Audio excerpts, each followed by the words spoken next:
This one was insane. This one right here was just the. I did a video on this too, but listen to what she has to say about her career. This real quick, right? So, if not for Barack Obama, I would not know who this hell Michelle Obama is. Michelle Obama would not be a part of American history. But you got to realize Michelle Obama's this thing she says, who she is. First of all, she has made it to a point where she literally ruined Barack Obama's legacy for what it even was. She ruined the last of his legacy because you got to think about like, yo, a part of their image is pretty much is the family thing. And if not for this, now mind you, he made her into the first and probably going to be the only black first lady ever.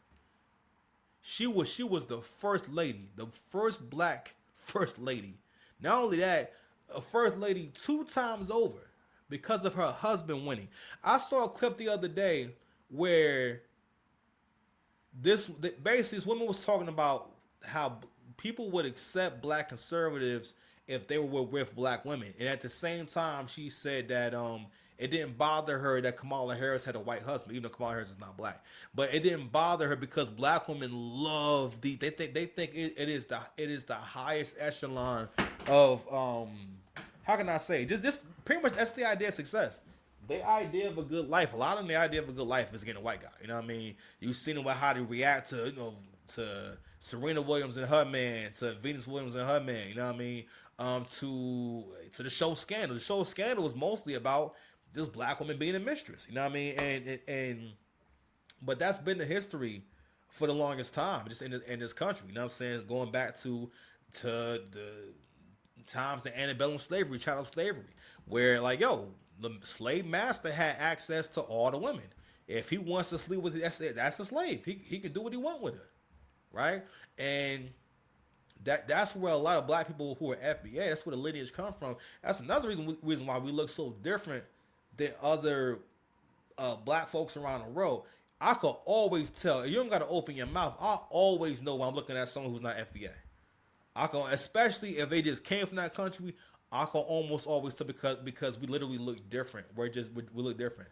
Now all black folks all around the world have European genes and are they do have mixed lineage and whatnot, right?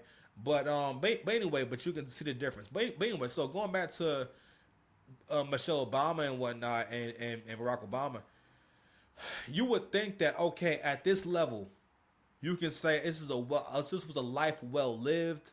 I made an imprint on the world. I was able to do fun stuff.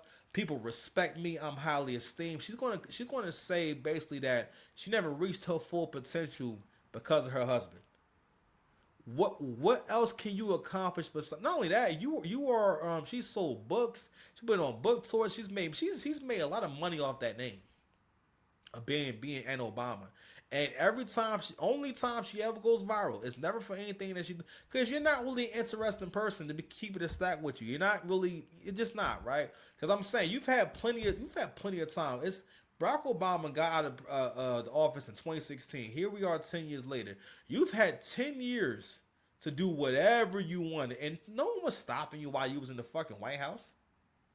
You was kicking it. You was doing the Dougie and everything. You know what I'm saying? And not only that, black culture made Barack's presidency, you know what I'm saying, really a lot about her. Going back, I'm going back to what I was saying about the young lady who brought her up. She said, "Oh, Michelle helped Barack Obama get elected. Michelle did that. Michelle ain't do shit.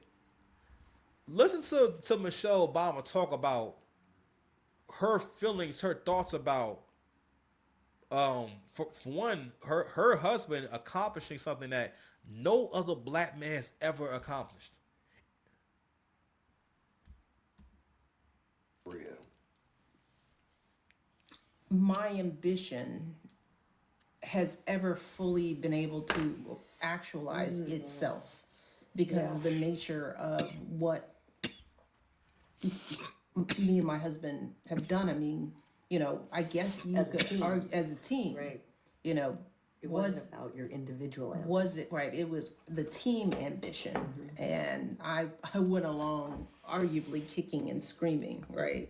kicking and screaming to being first Keisha.